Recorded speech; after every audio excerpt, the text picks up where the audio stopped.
President Uhuru Kenyatta comes from Gatundu. And yesterday, there was a funeral in Gatundu. And the Deputy President William Samoei Ruto attended that funeral. But in his own wisdom, President Uhuru Kenyatta decided to send Peter Munya to represent him at that funeral and also to read his message of condolence. William Samoei Ruto is the principal assistant to President Uhuru Kenyatta. Ideally, it's the deputy president who ought to have read the president's message of condolence. That did not happen. But there was drama. The moment the deputy president invited Peter Munya to address and deliver the message of condolence from President Uhuru Kenyatta, the crowd started moving out. They actually walked out on Peter Munya. I don't want to believe they walked out on Peter Munya. They walked out on President Uhuru Kenyatta. Uhuru Kenyatta comes from Gatundu South. The funeral was in Gatundu North. Previously, Gatundu was just one constituency, including the time Uhuru Kenyatta contested as a member of parliament of the area. I was really surprised at the turn of events. So in this video today, I want us to look at the possible reasons why those people walked out on President Uhuru Kenyatta. Mimi nawauliza nyinyi watu wa hapa Kiambu, si hapa ni nyumbani? Mimi nauliza nyinyi, kuna mtu amefanya campaign ya Uhuru Kenyatta Kenya mzima kuliko mimi?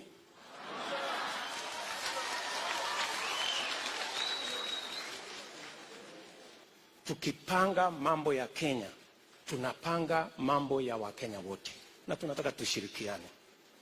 Sijui kama tunaelewana jameni. Tunashirikiana? Tuihamwe?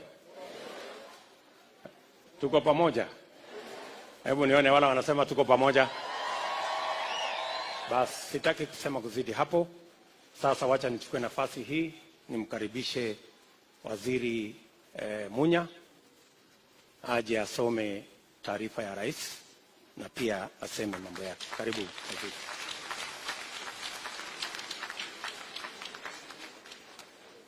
Ukikuja hata kama umetumwa na rais ambao tunapenda, ukipata makamu wa rais yako hapo, tufuate protocol. Hiyo message ya president unapatia deputy president anasoma. Heshima si utumwa, na ukiheshimiana na wewe pia utaheshimiwa. President yeye ndiye alinituma nije nisome hotuba yake, si ndio? Na hapo na haki ya kuchagua yule anataka kutuma. Hakuna ubaya hapo, isifanywe kama ni siasa na ujeuri mwingi, kujaribu kushtua, mambo ya kujaribu kutisha, mambo ya kujaribu kuhujumu hotuba ya rais ambaye ni rais wa Jamhuri ya Kenya na wandani wako. Sisi hiyo hatutakubali, haswa hapa nyumbani kwa mheshimiwa rais. Kwa kauli yake mwenyewe rais, kwa hiari yake mwenyewe akaona yule mtu atamwakilisha vizuri ni mheshimiwa Munya, kwa hivyo akamtuma. Kwa hivyo yule mwingine ambaye ni naibu wa rais alikuwa anafikiria yeye ndiye anatumwa, hakutumwa, na kuna sababu kwa nini hakutumwa. Kwa hivyo asilete mzaha hapa, ni vizuri aulize kwa nini hakutumwa.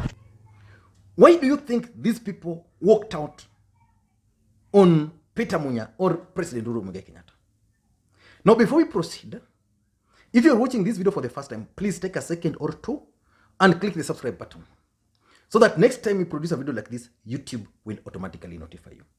And to the subscribers, I want to continue thanking you guys for your support. It's been amazing, and you can just tell the kind of growth we are witnessing currently.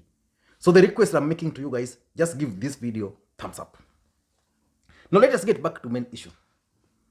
Uhuru Kenyatta comes from Gatundu, or from the larger Kiambu County. It is expected that the president can be rejected in Kirinyaga, can be rejected in Nyeri, can be rejected in Embu, can be rejected in Meru, Tharaka Nithi, but not Kiambu. And now we are here, we are not even talking about Kiambu. We are talking of Gatundu, his own constituency. He's being rejected. What's really happening? I don't want to make several assumptions, but what's really happening to President Uhuru Kenyatta? What really transpired at that funeral? I have several theories, 5 or 6 only. Number one, I think President Uhuru Kenyatta's approach to the people of Mount Kenya is not working. His approach on how he's dealing with them, how he's handling them, is not working. So the president, in my considered opinion, should actually change his approach, how he's approaching the politics of that region, how he's approaching the way he's dealing with his deputy in that region. He must change the approach on how his officials, especially the government, are dealing with the people in that region. Because without changing that, in my considered opinion, it's not working for the president. There is no way that when Uhuru comes to Kisumu, he's received well. When he goes to Mombasa, he's received well. When he goes to Kisii, he's received well. But not in his own town, not in his own village. So there must be something. So Uhuru Kenyatta must change his approach on how he's dealing with the people of the larger Mount Kenya region. That's number one. Number two, I also tend to think that Uhuru Kenyatta's messaging and means of communicating with his people is not working. It's not working because there is nothing which can justify people who voted for President Uhuru Kenyatta 3 times. The people of the larger Mount Kenya region voted for President Uhuru Kenyatta in 2013. In 2017, they voted for him twice. In fact, if another elections were to be held, they would have still voted for him. So it means there's a communication breakdown somewhere. The messaging is not working for these people. So the president, being the president of the Republic of Kenya, in my considered opinion, has access to intelligence report more than we do. That's why I want to assume that the president was briefly informed, even if they have differences with the deputy president, that Ruto was going to go to that funeral. So there's a communication breakdown between the president and his people. He must retrace his roots. What is causing this? Is it the handshake? And if it's the handshake, what methods, strategies can he use to communicate the same to the people of the larger Mount Kenya region? So the president's messaging and communication is to be blamed here. Number 3, I think there's also total disconnect between the president and the people who voted for him. I think the president promised these guys a lot of things and he failed to deliver. And in his own mind, the president believes that he's delivering to these people, that he's doing these people a favor, a service. So there's that disconnect. So someone must help President Uhuru Kenyatta reconnect with the masses from his backyard. Because if that won't happen, we are going to have a lame duck president. Even if Uhuru Kenyatta was not going to be the president of the Republic of Kenya in the next election in 2022, one thing which he should work hard to maintain is his stronghold of the larger Mount Kenya region. Otherwise, if you want to maintain that, then it means someone getting into power might actually decide and frustrate him. And there's nothing he wants to do because he doesn't control the masses there. And again, maybe, I don't know, but there's some disconnect between the president and these people. Number 4, the 4th thing I'm seeing here is that the people of the larger Mount Kenya region are actually paying the price for their poor choice. Jubilee government failed. That's the fact. In the first term, they didn't deliver. But these guys were made to believe that Jubilee government was delivering. It will be used to run a portal. What NASA used to call portal of lies. In that portal, you'd go there, you'll find several roads listed as being under construction, several stadiums, several irrigation schemes, several dams under construction, several stadiums under construction. That portal had number of youths being employed in this country currently. In fact, from that portal, the projection was that by now, no youth would be unemployed. But what's happening? There are no jobs, no visible development projects being witnessed in those people. Businesses are collapsing. The economy is doing badly. So these guys are just angry. They are angry because they made a poor choice. And they're likely to make that choice again. Because if last time they were being told that this government you are electing is going to drive this country to a pit hole, and they voted for it 2 times. Again, now they're being told that the direction you are taking is not the right one. Take this. Again, they're headed there. So I'm seeing a situation where after the next election, these people of the larger Mount Kenya region are going to be more better with themselves.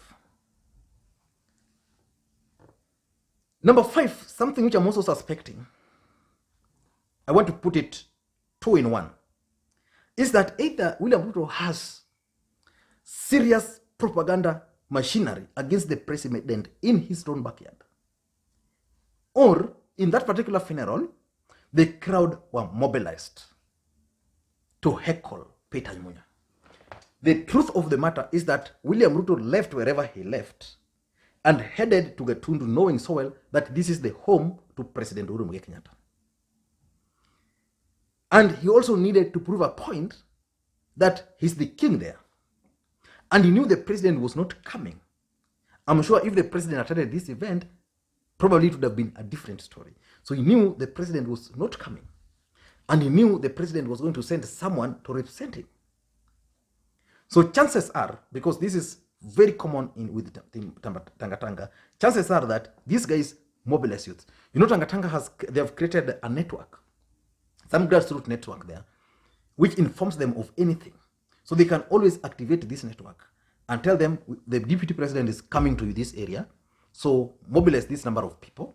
And the brief will be this: you go there, sit quietly, relax, listen to the speeches. Then when Munya will be invited, send a message, mtoke, to just leave. That's real politics. I remember in 2013, when Margaret Wanjiru was contesting against Kidero in Nairobi. I was supporting Kidero then. Then something very interesting happened, and that's why I really respect Margaret Wanjiru up to today. She understands politics. So Margaret Wanjiru used to donate this huge public address, because I think she asked them in the church. So ODM would use them, but not using them, ODM would pay. So Kidero paid for this public address. So basically that money went to Margaret Wanjiru. Then Kidero also had that truck mobilizing people in the morning everywhere. While Kidero was doing this, Margaret Wanjiru was very strategic. Very early in the morning, Margaret Wanjiru kwa the podium ameleta watu wake wamekaa hapo mbele. So by the time Kidero and his team were arriving, what Margaret Wanjiru walikuwa mbele. So wao wako nyuma. So it means anytime these people were speaking, the cameras were focusing, it was just Wanjiru. That's how politics is played. You have to be smart. So probably William Ruto, because William Ruto and his team are keen on creating the perception that William Ruto is more popular. Otherwise, what do you think can explain or justify the fact that these guys came to a funeral, the DP spoke, then Munya speaking, and then they just left, even before the person was buried? Funeral is not a public political rally. I would understand if this was a public function or it was a political rally. But for a funeral, anybody who left this place, I always say on this platform that there is no youth who can leave his place, home, to go and echo someone in a rally. No single youth have been in politics. When you see a youth leaving his home, carrying placards and banners, ujue amelipwa, mobilized. In conclusion, President Uhuru Kenyatta must do one thing. the president must fire his advisors. They have failed him. Thank you guys, and please may you have a good day.